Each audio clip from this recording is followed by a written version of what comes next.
नमस्कार दोस्तों, स्वागत है आपका हमारे YouTube चैनल जरधारी क्लासेस में। दोस्तों, उत्तराखंड इतिहास का आज ये 10वां लेक्चर है और इसमें आज हम चर्चा करेंगे ब्रिटिश कालीन भू बंदोबस्त और उत्तराखंड में ब्रिटिश वन प्रबंधन। तो वनों की जो उस समय स्थिति वो किस प्रकार की थी उत्तराखंड में, भू स्थिति क्या थी, भू बंदोबस्त जो भी किए गए ब्रिटिश शासन के दौरान, ब्रिटिश कालीन भू बंदोबस्त ये मोस्ट इंपॉर्टेंट है। भू बंदोबस्त मोस्ट मोस्ट इंपॉर्टेंट है, तो इसको हम डिटेल्स में चर्चा करेंगे। तो ब्रिटिश कालीन भू बंदोबस्त के बारे में भी हम यहाँ पे चर्चा करेंगे और आज ये ब्रिटिश शासन का अंतिम लेक्चर होगा। इसके बाद हम यहाँ पे स्वतंत्रता आंदोलन उत्तराखंड में किस प्रकार के कौन कौन से आंदोलन हुए और उत्तराखंड में जन जागरण के बारे में चर्चा करने वाले हैं। तो काफी महत्वपूर्ण लेक्चर आज होने वाला है। इसके नोट्स भी आपको मिल जाएंगे वीडियो के डिस्क्रिप्शन में। तो चलिए दोस्तों, शुरू करते हैं आज का लेक्चर। तो देखो, यहाँ पे पहले हम चर्चा करेंगे ब्रिटिश कालीन भू बंदोबस्त। ब्रिटिश काल के दौरान दोस्तों जो उत्तराखंड में प्रथम भू बंदोबस्त होता है वो होता है 1815 में। और 1815 में कुमाऊं का कमिश्नर कौन था? ये था ई गार्डनर। ई गार्डनर, तो यानी ई गार्डनर के कार्यकाल के दौरान, ई गार्डनर के शासन काल के दौरान कुमाऊं में प्रथम भू बंदोबस्त होता है, प्रथम ब्रिटिश कालीन भू बंदोबस्त 1815 में ई गार्डनर के कार्यकाल के दौरान। जबकि दोस्तों गढ़वाल में प्रथम भू बंदोबस्त कब होता है? 1816 में होता है। और गढ़वाल में ये भू बंदोबस्त कौन कराता है? तो ट्रेल कराता है दोस्तों, ये आपको नोट करना है। तो ये था दोस्तों अंग्रेज या ब्रिटिश काल का प्रथम भू बंदोबस्त। और ये भू बंदोबस्त एक साला भू बंदोबस्त था, एक साला। ठीक है, एक साला यानी मात्र जो एक साल के लिए भू बंदोबस्त कराया गया। देखो भू बंदोबस्त क्यों कराया जाता? देखो भू बंदोबस्त, एक तो वहां पे भूमि का निर्धारण किया जाता था, किसके पास कितनी भूमि है, साथ ही साथ उस भूमि पर टैक्स राजस्व लगाने के लिए, ठीक है, कर लगाने के लिए, टैक्स लगाने के लिए भू बंदोबस्त कराया जाता था। तो एक साल के लिए, जैसे ये एक साला भू बंदोबस्त था, तो वहां पे एक साल के लिए निर्धारित किया जाता है कि हाँ इस भूमि पर इतना टैक्स देना होगा। तो इसलिए समय समय पर यहाँ पे भू बंदोबस्त कराए जाते थे। और जो ये दोस्तों प्रथम भू बंदोबस्त था ब्रिटिश कालीन, ये दोस्तों गोरखाओं का जो भू बंदोबस्त था गोरखा कालीन बंदोबस्त पर आधारित था। ठीक है, तो एग्जाम में इस प्रकार से भी क्वेश्चन बन सकता है कि ब्रिटिश काल का ऐसा कौन सा भू बंदोबस्त था जो गोरखा बंदोबस्त पर आधारित था? तो वो था ब्रिटिश कालीन प्रथम बंदोबस्त। ठीक है, 1815 में कुमाऊं में होता है और 1816 में गढ़वाल में होता है। कुमाऊं में इसको गार्डनर कराता है, जबकि गढ़वाल में इसको ट्रेल कराता है। ठीक है, तो यहाँ तक तो दोस्तों ये था प्रथम भू बंदोबस्त। उसके बाद दूसरा से लेकर दोस्तों यहाँ से आपको नोट करना है दूसरे से लेकर और आपका 7वीं तक। ठीक है, दूसरे से लेकर 7वीं तक जितने भी भू बंदोबस्त होते हैं दोस्तों, ये कुमाऊं और गढ़वाल दोनों में होते हैं। और इसको कौन कराता है? तो कमिश्नर ट्रेल के द्वारा ये कराए जाते हैं। ठीक है, तो देखो दूसरा भू बंदोबस्त 1817 में होता है और किसके द्वारा कराया गया?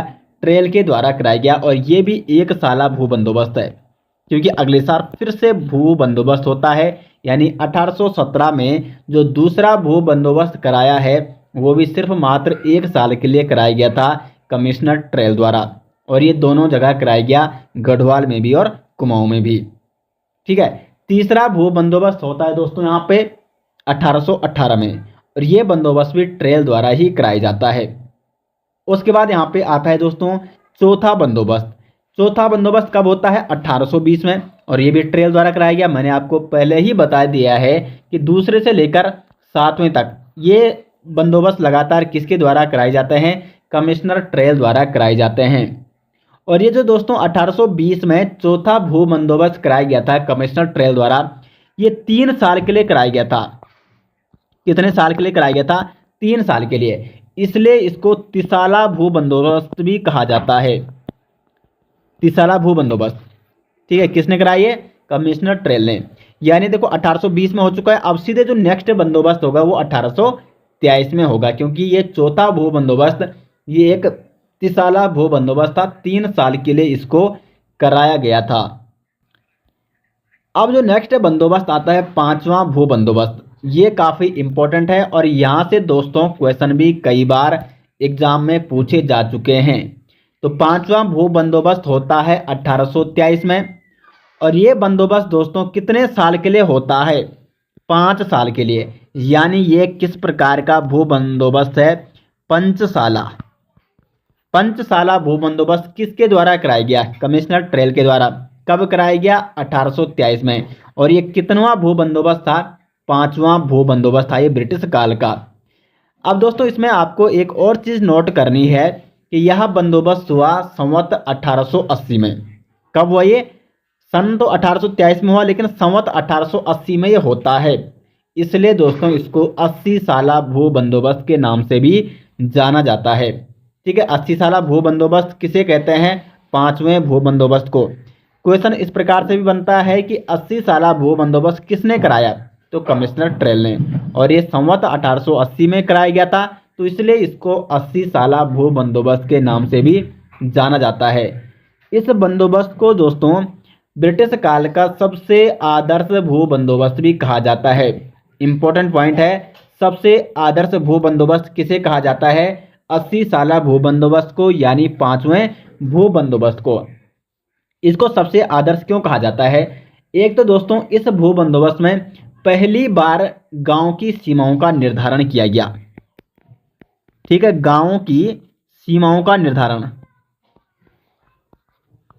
यानी गांवों को यह पता चला कि उनकी सीमा कहां तक है, और गांव के जो व्यक्ति थे उनको यह पता चल पाया था इस भू बंदोबस्त के कारण कि उनकी जमीन कितनी है, उनके पास कितनी भूमि है, और उनकी जो भूमि की सीमा है वो कहां कहां तक है। साथ ही साथ दोस्तों इन सीमाओं के अंतर्गत जो भी भूमि आती थी, वन आते थे, पानी आता था, इसका भी निर्धारण किया गया। तो गांवों को पहली बार यहाँ पे पता चल सका कि उनके पास कितनी भूमि है, गांव के लोगों को पता चल सका कि उनके पास कितनी भूमि है। तो इसलिए इसको ब्रिटिश काल का सबसे आदर्श भू बंदोबस्त भी माना जाता है, 80 साला भू बंदोबस्त को। उसके बाद नेक्स्ट बंदोबस्त आता है छठा बंदोबस्त। छठा बंदोबस्त होता है 1828 में। देखो पंचसाला भू बंदोबस्त ये था, उसके 5 साल बाद यानी 1823 प्लस 5 साल कितना हो जाएगा? 1828 हो जाएगा। और ये जो छठा भू बंदोबस्त था दोस्तों, ये भी 5 साल के लिए कराया जाता है। यानी 5 साल के लिए राजस्व निर्धारित किया गया कि हाँ इस भूमि से इतना कर देना पड़ेगा। सब कुछ निर्धारण कितने साल के लिए किया गया? 5 साल के लिए। और इसको ये भी कैसा भू बंदोबस्त है? पंचसाला भू बंदोबस्त है। और ये भी किसके द्वारा कराया जाता है? कमिश्नर ट्रेल के द्वारा कराया जाता है। और इस बंदोबस्त को दोस्तों तरसीम बंदोबस्त के रूप में भी जाना जाता है। तो एग्जाम में इस प्रकार से क्वेश्चन बन सकता है कि तरसीम बंदोबस्त के रूप में किस भू बंदोबस्त को जाना जाता है? तो छठा भू बंदोबस्त, जो कि 1828 में कराया गया है, किसके द्वारा? कमिश्नर ट्रेल के द्वारा। उसके बाद आता है 7वां बंदोबस्त, और ये भी 1833 में कराया जाता है। किसके द्वारा कराया जाता है? कमिश्नर ट्रेल के द्वारा कराया जाता है। तो इसमें कुछ महत्वपूर्ण तथ्य नहीं थे। उसके बाद दोस्तों आता है यहाँ पे 8वां भू बंदोबस्त, और इस 8वें भू बंदोबस्त से कई प्रकार के प्रश्न अभी तक बन चुके हैं। इंपॉर्टेंट कौन है? एक तो ये 80 साला बंदोबस्त है, 5वां भू बंदोबस्त है 1823 का, और एक है यहाँ पे 8वां भू बंदोबस्त। और एक नेक्स्ट बंदोबस्त आता है विकेट का भू बंदोबस्त 1863 का। तो इन तीनों को दोस्तों आपको अच्छे से यहाँ पे समझना होगा और अच्छे से याद करना होगा, इनके संबंधित जो भी महत्वपूर्ण फैक्ट हैं। तो 8वां भू बंदोबस्त 1800 कब होता है? ये देखो ये होता है गढ़वाल में 1840 में, जबकि कुमाऊं में यही भू बंदोबस्त 1844 में होता है। और किसके द्वारा ये किए जाते हैं? तो ये किए जाते हैं बैटन के द्वारा। ठीक है, 1840 में गढ़वाल में और 1844 में कुमाऊं में। अब दोस्तों ये बंदोबस्त, इसमें सबसे बड़ी बात क्या थी? ये 20 साला भू बंदोबस्त था, यानी 20 साल के लिए कराया गया था। 20 साल के लिए भूमि का निर्धारण किया गया था, उस भूमि से कितना राजस्व लिया जाएगा, ये सारी चीजें कितने साल के निर्धारित की गई थी? 20 साल के लिए। इसलिए इसको 20 साला भू बंदोबस्त भी कहा जाता है। तो क्वेश्चन इस प्रकार से भी बनता है कि किसके द्वारा 20 साला भू बंदोबस्त कराया गया? तो बैटन के द्वारा कराया गया था भू बंदोबस्त, 20 साला भू बंदोबस्त। और यहाँ पे सबसे बड़ी बात यह है दोस्तों कि ये इस समय कमिश्नर नहीं है। देखो अभी हम ऊपर देखते हैं कि कमिश्नर जेएल बेटन, इसके बारे में मैंने आपको कल बताया था ना। देखो ये है यहाँ पे जेएल बेटन, ठीक है। जॉन हेलिन बेटन, इसका कार्यकाल 1848 से प्रारंभ होता है 1856 तक। जबकि जब यहाँ पे बेटन ने बंदोबस्त कराए, भू बंदोबस्त, तो किसके कार्यकाल के दौरान कराए? जॉर्ज थॉमस लूसिंगटन के दौरान। यानी उस समय जो जॉन हेलिन बेटन था वो कमिश्नर नहीं था, वो एक अधिकारी हुआ करता था। ठीक है, तो यहाँ पे इस प्रकार से आपको उसमें कंफ्यूज नहीं होना है। मतलब जरूरी नहीं कि कमिश्नर ही क्या कराए। देखो ट्रेल ने भी यहाँ पे 1816 में क्या कर दिया, गढ़वाल में भू बंदोबस्त कर दिया। ठीक है, और बिकेट यहाँ पे बंदोबस्त कराता है, नवा जो भू बंदोबस्त होता है। तो इस समय कमिश्नर कौन था? हेनरी रैमजे था। लेकिन ये बंदोबस्त किसके द्वारा कराया गया? भू बंदोबस्त बेकेट द्वारा कराया गया था। तो आपको कंफ्यूज नहीं होना है। तो 1840 में ये गढ़वाल में कराता है, 1844 में ये कुमाऊं में कराता है। 20 साल के लिए बंदोबस्त किया जाता है। इस बंदोबस्त की सबसे बड़ी जो खासियत थी, इस बंदोबस्त में भूमि मापन हेतु खसरा सर्वेक्षण पद्धति का प्रयोग किया गया था। तो किस बंदोबस्त में खसरा सर्वेक्षण पद्धति का प्रयोग किया गया था भूमि मापन के लिए?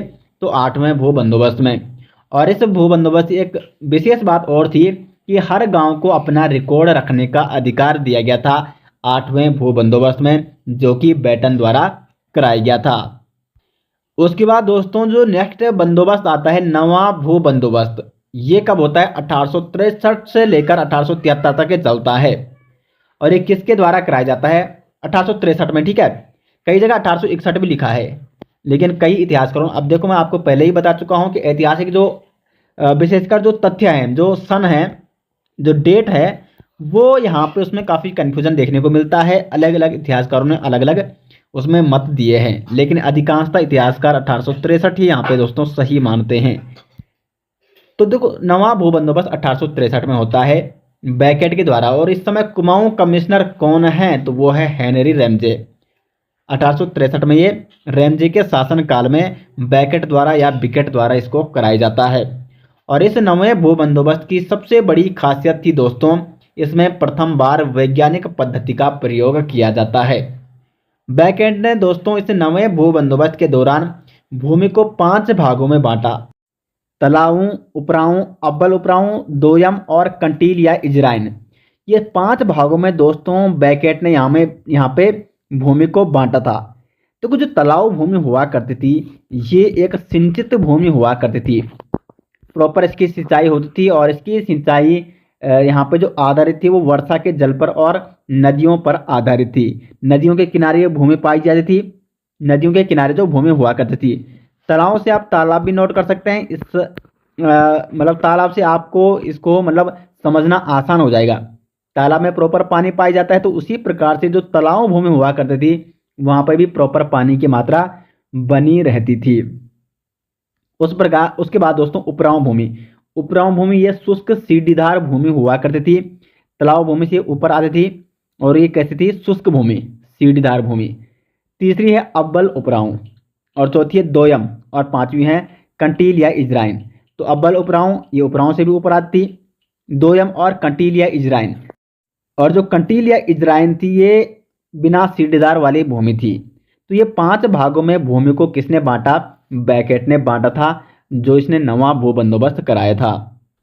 उसके बाद दोस्तों 10वां भू बंदोबस्त कब होता है? देखो इसका कोई फिक्स वो नहीं है। ठीक है, मतलब एक निश्चित समय नहीं है 10वां भू बंदोबस्त जो होता है, और ज़्यादा महत्वपूर्ण भी नहीं है। एग्जाम में इससे संबंधित अभी तक कोई वैसा क्वेश्चन नहीं पूछा गया है। तो अगर मैं अनुमान लगाऊं, मतलब कुछ इतिहासकारों ने यहाँ पे बताया कि गढ़वाल में ये पो द्वारा कराया गया था 10वां भू बंदोबस्त। ये आपको नोट करना है। ठीक है, गढ़वाल में 10वां भू बंदोबस्त किसने कराया? पो द्वारा कराया गया था। और कुमाऊं में किसके द्वारा कराया गया? गूंज द्वारा कराया गया। तो अनुमान तो 1899 में ये कहाँ हुआ था? गढ़वाल में हुआ था। और 1893 में ये कुमाऊं में हुआ था। लेकिन मैं आपको पहले ही बता रहा हूँ, इस पर अनेक इतिहासकारों की अलग अलग मत हैं, और इसलिए मैं इसको मतलब यहाँ पे मैं कंफर्म नहीं कह सकता हूँ कि इसकी ये निश्चित तिथि होगी। इसमें अलग अलग इतिहासकारों के अलग अलग मत हैं। तो मेरे मतलब कुछ इतिहासकारों ने यहाँ पे ये तिथि दी है, तो मैंने आपको ये बताई है, लेकिन इसकी कोई निश्चित यहाँ पे तिथि नहीं है कि ये कब हुआ था। उसके बाद 11वां भू बंदोबस्त होता है 1928 में। और ये भू बंदोबस्त कौन कराता है दोस्तों? इबर्सन कराता है। और ये ब्रिटिश काल का अंतिम बंदोबस्त था। ठीक है, ब्रिटिश काल का अंतिम बंदोबस्त कब हुआ था? 1928 में। 11वां भू बंदोबस्त था ये ब्रिटिश काल का। और ये किसके द्वारा कराया गया? इबर्सन द्वारा कराया गया। उसके बाद उत्तराखंड में दोस्तों अंतिम भू बंदोबस्त होता है 12वां भू बंदोबस्त, और ये भू बंदोबस्त उत्तर प्रदेश सरकार ने 1960 और 64 के आसपास कराया था। ठीक है, तो देखो स्वतंत्रता के बाद, मतलब स्वतंत्रता के बाद 12वां भू बंदोबस्त हुआ।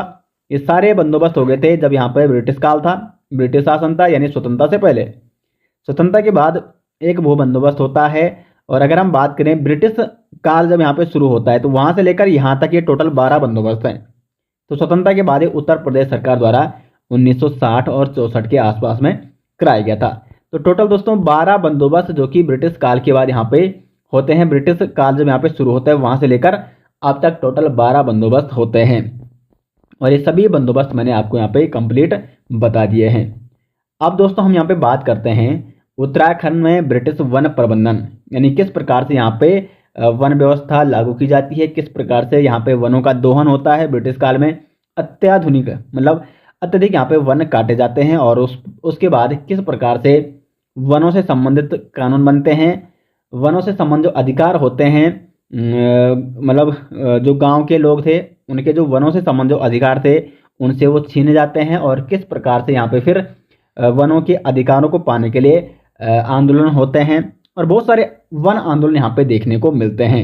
तो फिलहाल हम यहाँ पे ब्रिटिश वन प्रबंधन के बारे में जानते हैं कि किस प्रकार से यहाँ पे वनों का प्रबंधन किया गया ब्रिटिश काल के दौरान। देखो दोस्तों, देखो यहाँ पे ब्रिटिश काल शुरू होता है 1815 से, ठीक है, और उसके बाद यहाँ पे प्रथम कमिश्नर बनता है ई गार्डनर, उसके बाद ट्रेल बनता है। तो मैं आपको बता दूं 1818 से क्या होता है, वनों की ओर ब्रिटिशर्स का ध्यान जाता है, और इन्होंने 1818 में अंग्रेजों ने वनों को ठेके के अंतर्गत देना शुरू किया, और ये ठेके में देते थे, और ठेकेदार से क्या वसूलते थे, राजस्व। ठीक है, मतलब किसी ठेकेदार को जैसे कुछ वन दे दे कि यहाँ पर क्या है, उसको वनों मतलब ठेका दे दिया उन वनों का, और उससे पैसे लेते थे, राजस्व लेते थे। अब फिर वो क्या करता था दोस्तों, ठेकेदार क्या करता था, ठीक है, ठेके में देते थे, लीज पर आप कह सकते हैं। तो वो ठेकेदार क्या करता था, अपनी मर्जी से उन वनों की कटाई करता था, और इस कारण से यहाँ पे वनों का दोहन अत्याधिक होने लग गया। वनों की कटाई यहाँ पे मतलब लगातार बढ़ने लगी, और धीरे धीरे यहाँ पे उत्तराखंड में वनों की संख्या में कमी होती दिखाई दी। उसके बाद 1818 से लेकर और 1858 तक लगातार वनों में ठेका व्यवस्था जारी रही, और वनों का लगातार दोहन किया गया। 1826 में वैसे ट्रेल ने थापला भूमि को आरक्षित किया दोस्तों, और यहाँ पे क्या किया, साल काटने पर प्रतिबंध लगाया। साल का जो वृक्ष होता है, तो साल का वृक्ष काटने पर प्रतिबंध किसके द्वारा लगाया गया, कमिश्नर ट्रेल के द्वारा। कब लगाया गया, 1826 में। क्वेश्चन बन सकता है, ये आपको नोट करना है, ठीक है। और इस तरह से देखो, इसने एक तो थापला भूमि को आरक्षित कर लिया, और इस प्रकार से यहाँ पे सरकारी वनों की नींव पड़ती है 1826 में। यानी ये देखो, ये जो साल के वृक्ष ये 1826 में इनको काटने पर प्रतिबंध लगा दिया। यानी ये किसके अंतर्गत आगे, सरकारी वन के अंतर्गत आगे।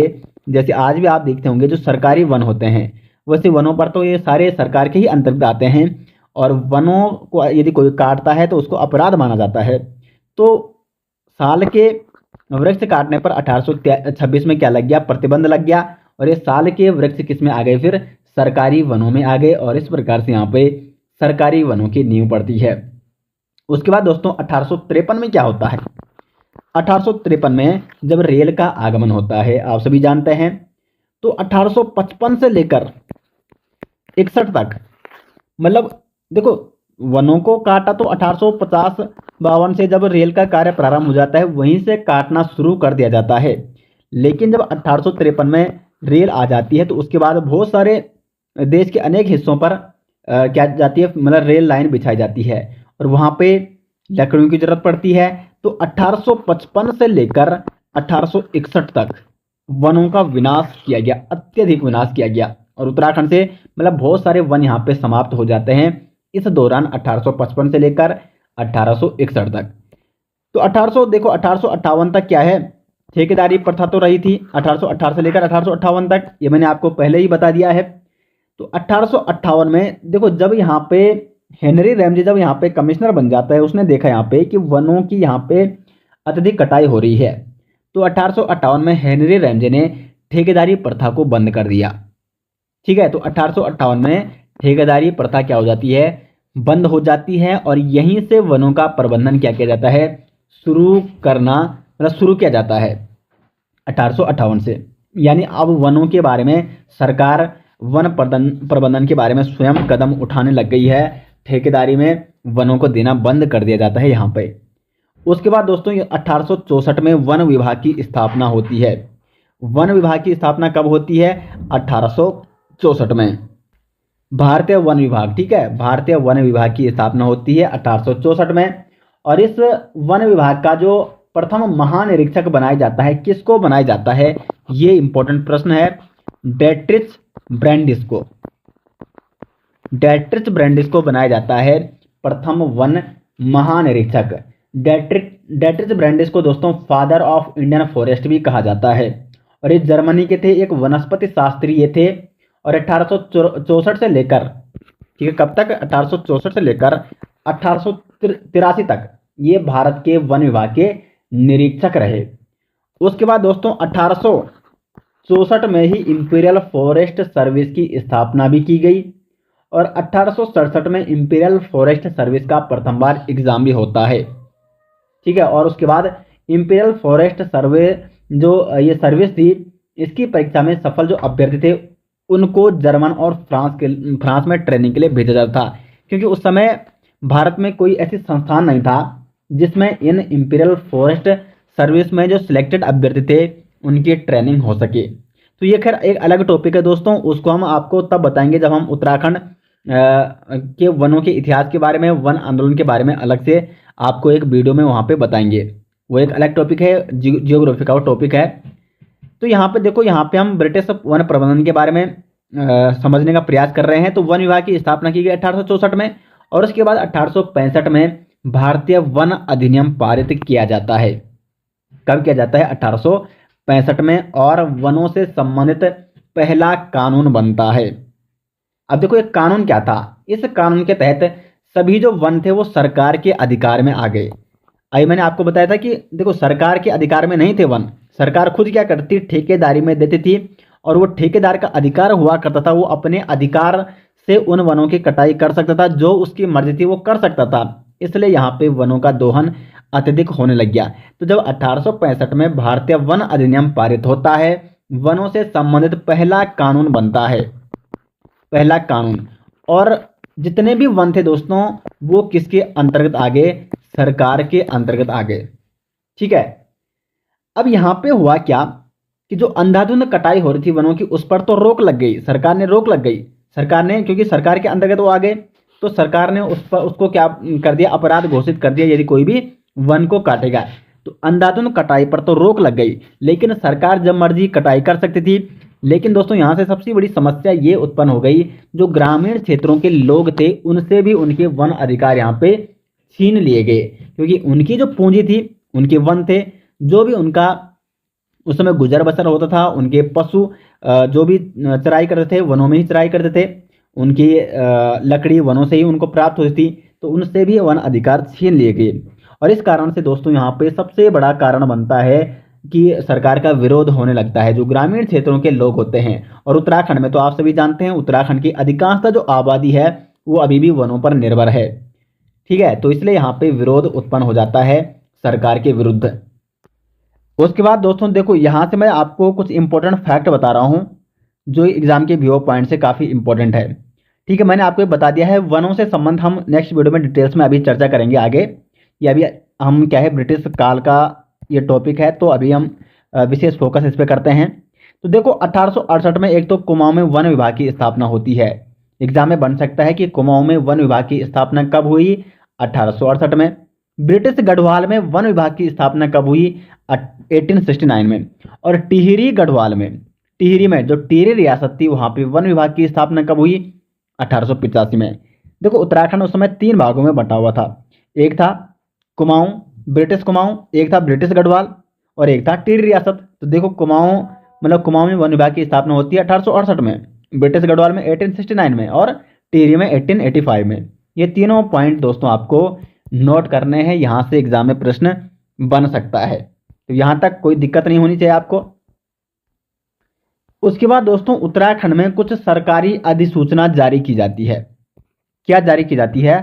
सरकारी अधिसूचना, यानी सरकार की तरफ से कुछ समय समय पर सूचना जारी की जाती है वनों से संबंधित। 1900 देखो 1893 में एक सरकारी अधिसूचना जारी की जाती है और इसके तहत जो समस्त बेनाप भूमि थी उसको संरक्षित घोषित किया जाता है। जो समस्त बेनाप भूमि थी जिसका मापन नहीं किया गया था उसको क्या किया जाता है? संरक्षित वन घोषित किया जाता है। वो भी किसके अंतर्गत आ गया? सरकारी वन के अंतर्गत आ गया। उसके बाद 1894 में एक और अधिसूचना जारी की जाती है जिसमें वृक्षों की 8 प्रजाति को आरक्षित किया गया और साथ ही साथ जंगली जानवर का शिकार करना अवैध घोषित किया गया। उसके बाद दोस्तों 1902 में एक और यहाँ पे अधिसूचना जारी की जाती है सरकार की तरफ से, ब्रिटिश गवर्नमेंट की तरफ से, और इसमें यह कहा जाता है कि जो भीमताल हैं, नौकुचिया ताल हैं, सात ताल हैं, मालवा ताल हैं, इनमें बिना लाइसेंस के मछली पकड़ना भी क्या है? अवैध घोषित किया गया। यानी यहाँ पे मछली वही पकड़ सकता है जिसके पास लाइसेंस है। हर कोई व्यक्ति यहाँ पे मछली नहीं पकड़ सकता है। मछली पकड़ना यहाँ पे अवैध घोषित किया गया। ठीक है, ये सन आपको नोट करने हैं। उसके बाद 1911 में एक और अधिसूचना जारी होती है और इस अधिसूचना में ये कहा जाता है कि जो चीड़ का क्षेत्र है, जहाँ पे चीड़ के जो वृक्ष हैं उनका पुनर्जनन हो रहा है, चीड़ के पेड़ जहाँ पे मतलब चीड़ का वन जहाँ पे उग रहा है वहाँ पे पशुओं को रखना एक तो वहाँ पे प्रतिबंधित किया गया और साथ ही साथ वहाँ पे कृषि करना भी प्रतिबंधित कर दिया गया। अब दोस्तों ये बड़ी समस्या थी ग्रामीण क्षेत्रों के लिए। ग्रामीण जो क्षेत्रवासी थे वो तो वनों पर और कृषि पर ही निर्भर थे, तो इसलिए यहाँ पे वन आंदोलन शुरू हो जाते हैं। और 1921 में दोस्तों वन आंदोलन एक बड़ा यहाँ पे क्या पकड़ लेता है, मतलब काफ़ी बड़ा हो जाता है, काफ़ी मतलब हर जगह ये वन आंदोलन पनपने लगता है। 1921 में कई जगह वनों में आग लगाई जाती है सरकार का विरोध करने के लिए।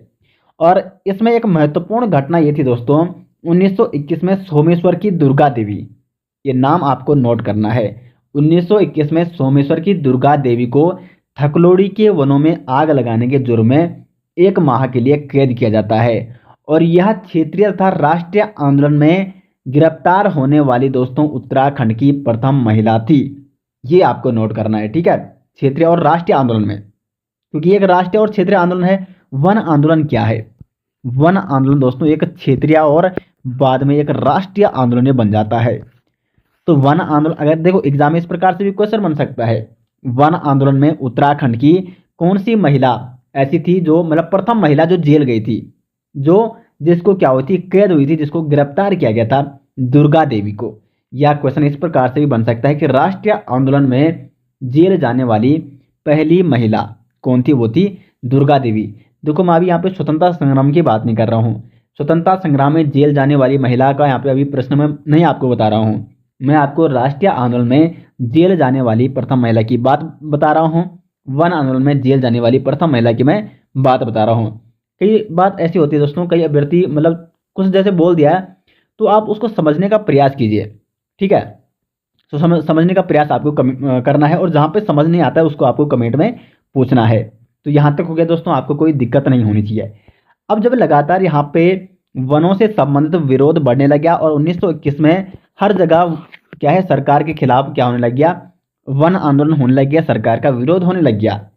विरोध क्यों हो रहा है मैं आपको पहले ही बता दिया है, क्योंकि उत्तराखंड की अधिकांश जनता क्या है, वनों पर और कृषि पर आधारित थी। अब जब वन अधिकार छीन लिए गए हैं तो विरोध करना उनका लाजमी है।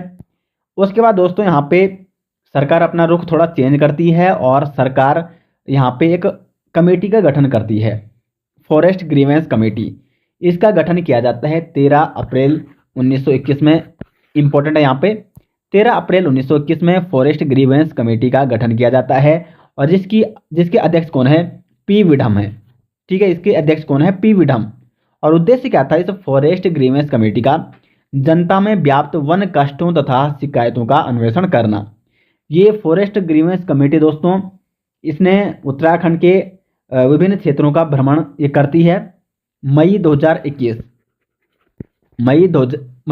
नहीं, मई 1921, ठीक है, मई 1921 में ये अल्मोड़ा के विभिन्न क्षेत्रों का भ्रमण करती है उसके बाद लगभग जुलाई जुलाई 1921 को ये क्या करती है, गढ़वाल के क्षेत्रों का भ्रमण करती है, वहाँ के लोगों से बातचीत करती है और उनकी समस्या सुनने का प्रयास करती है, उनकी राय जानने का प्रयास करती है। उसके बाद दोस्तों 28 अक्टूबर 1921 को समिति ने विभिन्न लोगों से राय पूछ के 28 अक्टूबर 1921 को समिति ने अपनी रिपोर्ट सरकार को सौंप दी है। रिपोर्ट कब सौंपी फॉरेस्ट ग्रीवेंस कमेटी ने? 28 अक्टूबर 1921 को। अब देखो रिपोर्ट क्या थी, रिपोर्ट क्या बनाई फॉरेस्ट ग्रीवेंस कमेटी ने? बांस पर लगे प्रतिबंध को हटाया जाए, यानी जो बांस पर सरकार ने प्रतिबंध लगाया है उसको हटाना था। ठीक है, बांस का प्रयोग, क्योंकि बांस का प्रयोग बहुत मतलब बांस दोस्तों ऐसा यहाँ पे क्या है प्लांट है, उसका प्रयोग बहुत सारी चीज़ों में किया जाता है। घास के रूप में भी उसका प्रयोग किया जाता है, चारे के रूप में भी किया जाता है, और ऐसे कई वहाँ पे टेंट बनाने के लिए आप देखते होंगे बांस के डंडे कितने मोटे मोटे होते हैं। आजकल शादी समारोह में आपने देखा होगा उनका प्रयोग किया जाता है। तो काफ़ी प्रयोग था यहाँ पे बांस का ग्रामीण क्षेत्रों में, तो इस पर प्रतिबंध को हटाया जाए, ये रिपोर्ट सौंपी है फॉरेस्ट ग्रीवेंस समिति ने। दूसरा क्या था, पशुओं के चरने संबंधी जो प्रतिबंध लगाए गए हैं सरकार की तरफ से वो भी हटाए जाएं। और तीसरा था ग्राम सीमा से आधे मील दूर तक ग्रामीणों को वन अधिकार दिए जाएं, क्योंकि देखो सरकार ने सारे वन क्या कर लिए, सारे वन को सरकार ने आरक्षित कर लिया और उनको सरकारी वन घोषित कर लिया।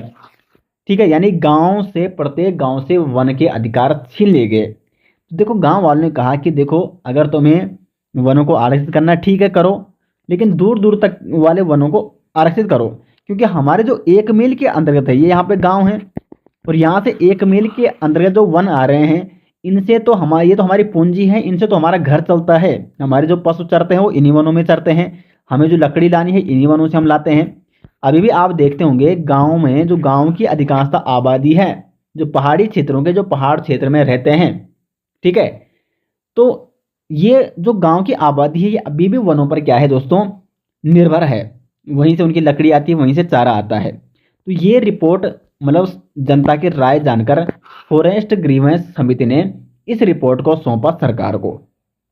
ठीक है, उसके बाद दोस्तों समिति की सिफारिश पर आधारित, मतलब जो भी समिति ने सिफारिश दी है सरकार को, उस पर सरकार ने कुछ नियम जारी किए 15 मार्च 1922 को।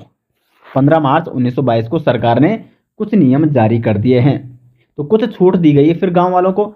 उसके बाद दोस्तों यहाँ पे 1930 में क्या किया जाता है, पंचायतों का गठन किया जाता है।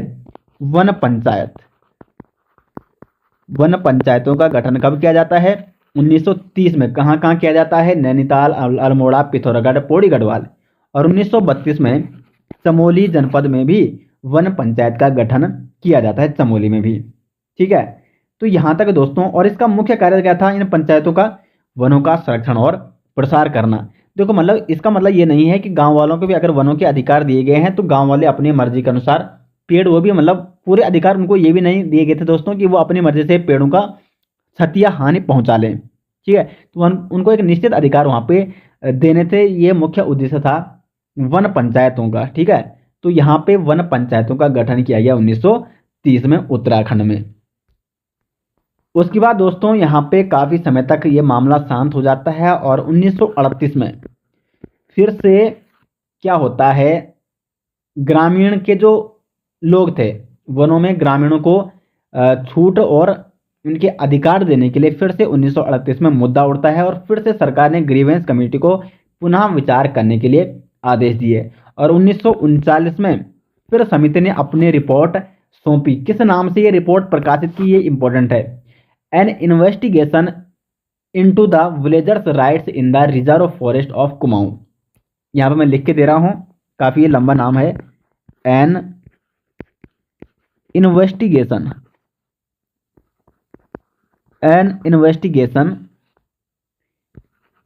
इनटू द विलेजर्स राइट्स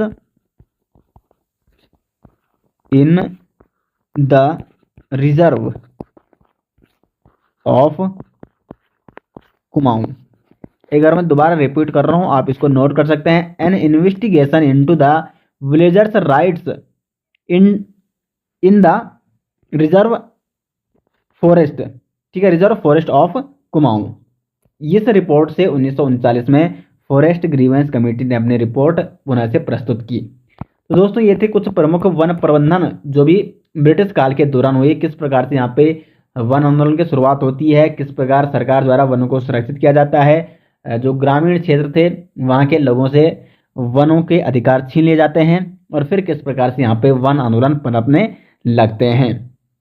तो वन आंदोलन एक वो अलग सा टॉपिक है दोस्तों, उसको हम कभी अगली वीडियो में चर्चा करेंगे। तो दोस्तों यहाँ तक अब कंप्लीट हो गया, ठीक है। जो उत्तराखंड में ब्रिटिश शासन था वो यहाँ पे लगभग कंप्लीट हो जाता है। अब हम जो आगे चर्चा करेंगे दोस्तों, उत्तराखंड में स्वतंत्रता आंदोलन किस प्रकार से शुरुआत होती है और कौन कौन से यहाँ पे प्रमुख आंदोलन होते हैं उनके बारे में चर्चा करेंगे। महात्मा गांधी का उत्तराखंड में आगमन, अभी बहुत सारे टॉपिक है दोस्तों इतिहास में। कुली बेगार प्रथा हो गया, कुमाऊं परिषद और उत्तराखंड पृथक राज्य आंदोलन, और फिर उत्तराखंड में जन जागरण, और साथ ही साथ पत्रकारिता का इतिहास उत्तराखंड में। ये सारे टॉपिक अभी हैं दोस्तों, और सारे टॉपिक आपको कंप्लीट कराए जाएंगे।